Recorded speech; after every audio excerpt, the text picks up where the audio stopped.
Eu sou Mário Persona e essas são as respostas que eu dei aos que me perguntaram sobre a Bíblia. Então, esse Paulo agora, ele está junto com o irmão Timóteo. Nós já sabemos que Timóteo era um jovem que trabalhava na obra também, junto com Paulo, e às vezes sozinho também. Numa outra carta, Paulo envia a Tessalônica para saber como estão os irmãos lá de Tessalônica. E ele escreve para a igreja de Deus que está em Corinto. Que igreja de Deus é essa? Que denominação é essa que eu nunca ouvi falar? E nunca vai ouvir falar também. Eu me lembro quando eu ajudava na Verdades Vivas e nós lançamos o folheto A Igreja de Deus Hoje. Porque ele tinha um outro nome, o nome anterior era só a Igreja de Deus.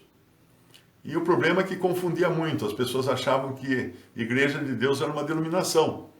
Então nós mudamos o título para A Igreja de Deus Hoje, para deixar claro que ninguém ia ser tão tolo de colocar um nome assim numa denominação. E não é que nós recebemos uma carta de um irmão que ele queria fazer parte da Igreja de Deus Hoje. Ele queria se filiar membro à Igreja de Deus Hoje. Então as pessoas não conseguem mais raciocinar independente das religiões e das denominações criadas pelos homens. Então você fala qualquer coisa, eu fui congregar com os irmãos na Vila São José. Então você da denominação Irmãos da Vila São José? Pronto. Tanto é que chamam os irmãos do século XIX como Plymouth Brethren, irmãos de Plymouth, que era a cidade onde eles reuniam. Mas assim, tomam como se fosse uma denominação também.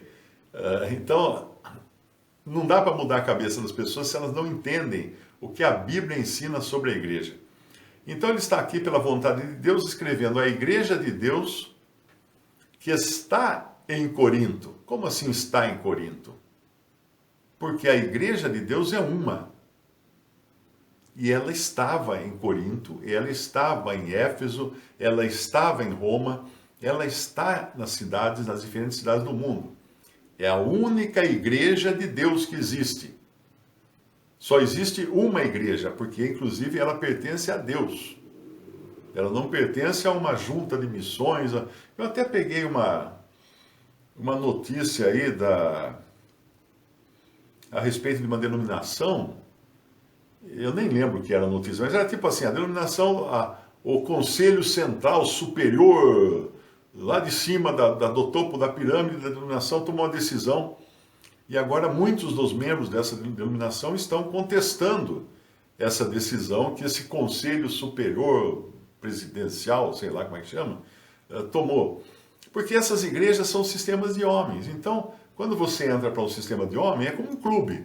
Você entra, paga a mensalidade e tem que aceitar o que é mandado. Se os caras querem construir uma piscina, você vai participar também da piscina, não tem jeito. Não tem jeito, você é membro agora de uma associação. As denominações religiosas são sociedades como se fossem instituições criadas por homens, com regras humanas, com uma direção humana, com uma pirâmide de comando, vem lá de cima, do presidente para o vice-presidente, para os diretores, os secretários, é a mesma coisa de uma empresa. Então, ele manda a carta à igreja de Deus que está em Corinto. Isso aqui, para entender a melhor maneira que eu encontrei de explicar o que é a igreja de Deus e por que ela está em Corinto ou está em qualquer lugar, é a seguinte. No Brasil existe um exército, o Exército Brasileiro. O Exército Brasileiro foi fundado, não sei quando, lá em 1000 e alguma coisa, 1000 e bolinha, fundou-se o Exército Brasileiro. Ok? A partir daquele dia, só existe um Exército Brasileiro. Um soldado que é anexado ao Exército Brasileiro, ele passa a ser soldado do Exército Brasileiro. O Exército Brasileiro, quando ele chega numa cidade, que nem Limeira não tem um quartel do Exército Brasileiro, mas tem um tiro de guerra.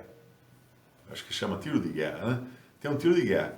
Outras cidades maiores têm quartéis, que são a localização física do exército brasileiro naquela cidade. Então, em Limeira tem um tiro de guerra.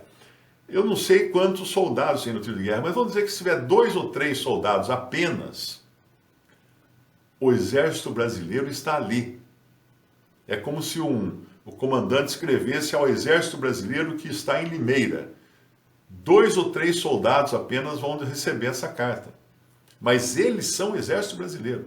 Se alguém atacar esses 2 ou 3 soldados que estão em Limeira, do tiro de guerra, estará atacando o exército brasileiro inteiro. Porque eles são a representação local do exército brasileiro. A mesma coisa, onde estiverem 2 ou 3 congregados ao meu nome, o Senhor prometeu, aí estou eu no meio deles. Esses 2 ou 3 são a igreja. A igreja só tem 2 ou 3? Não, filho, a igreja tem milhões de pessoas. Todos os salvos por Cristo fazem parte, são membros do corpo de Cristo, que é a igreja de Deus. Mas a representação local dela é onde 2 ou 3 estão reunidos ao nome do Senhor Jesus. Não sei se foi claro entender isso. Então, essa é a igreja de Deus. Não é uma denominação, não é uma agremiação, não é uma seita. O que é uma seita? É uma divisão. Não posso falar assim, eu sou da igreja de Deus, ele ali não é porque ele não reúne comigo. Balela isso. Todos são, mesmo os que não estão congregados somente em nome do Senhor, são igreja de Deus. Eles só não estão entendendo onde eles devem estar congregados, mas a igreja de Deus continua existindo. E quando o Senhor Jesus vier buscar a sua igreja, ele vai levar todos. Até o da igreja, não sei quem ali, do bispo, da televisão, tal. Se ele for um crente em Jesus, ele vai subir também. Ele vai subir. Deus não faz acepção de pessoas. Então, seguindo então a igreja de Deus que está em Corinto. Só que não é só essa igreja, não eram só esses cristãos que estavam em Corinto que Paulo estava escrevendo. Porque ele continua dizendo, com todos os santos que estão em toda a Acaia. A Acaia era o sul da Grécia. Então essa carta, ela tinha um objetivo e um endereçamento mais amplo. E quando você lê a primeira carta aos Coríntios, então ela é mais ampla ainda. Logo no primeiro versículo fala, praticamente parecido, né? A gente pode até abrir lá. Ele escreve no versículo 2 de 1 Coríntios, capítulo 1, versículo 2, a igreja de Deus que está em Corinto, aos santificados em Cristo Jesus, chamados santos, com todos os que em todo lugar invocam o nome de nosso Senhor Jesus Cristo, o Senhor deles e nosso. Em todo lugar? Todo lugar. Mas Paulo, até em Limeira? Não tinha Limeira naquele tempo, mas hoje tem, então até em Limeira. Então, quando uma pessoa fala para você que aquilo que ele escreveu para os coríntios, por exemplo, era só para os coríntios daquela época de 2000 anos atrás, blá, blá, balela. Porque as duas cartas fazem um endereçamento amplo. Elas mostram que vai além da fronteira daquela cidade as ordenanças que são dadas nessas cartas. Elas não têm limite físico e nem limite temporal, né? Você tem coisas, talvez, que eles estavam tratando localmente, tipo no capítulo 5, do caso de um caso de imoralidade que estava acontecendo entre eles, mas tudo bem, ele estava citando um caso específico ali de Corinto. Mas eu pergunto, quantos desses existem no mundo inteiro entre cristãos? Imoralidade? Muitos. Então aquele ali nos ajuda a entender como agir no caso de uma imoralidade grave. Ok?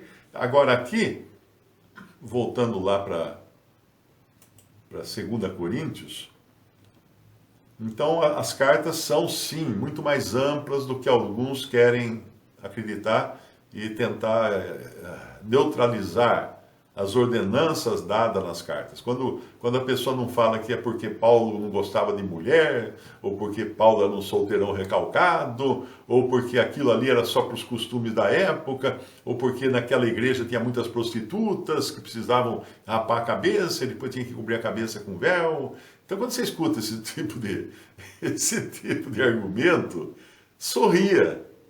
sorria e fala, coitado, não entendeu ainda o que é a igreja e não entendeu como era esse ministério de Paulo, que foi dado de uma maneira tão ampla quanto era o seu dom de apóstolo.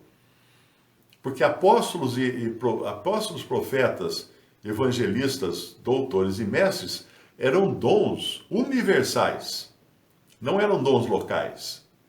Eles eram dados a toda a igreja, a todo o corpo de Cristo. Os homens hoje que inventaram essa história de que tem um pastor da igreja X do bairro Y.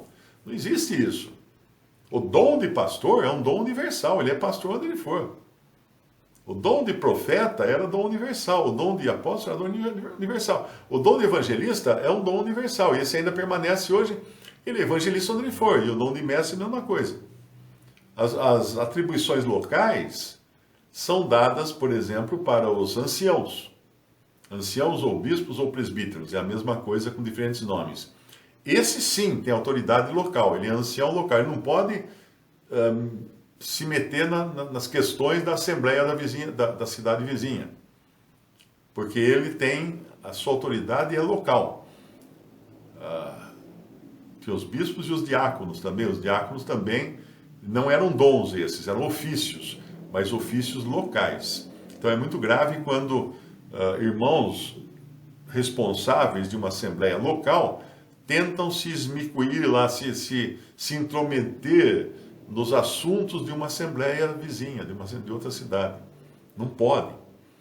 Eles podem talvez serem chamados como indivíduos, como cristãos, como irmãos, a ajudar, mas não na autoridade ou na condição de um ancião. Isso é local, ele só tem a sua alçada na sua cidade, onde ele na assembleia, onde ele atua localmente. Visite o canal Respondidas no YouTube. Também respondi.com.br e 3minutos.net. Baixe os livros e o aplicativo.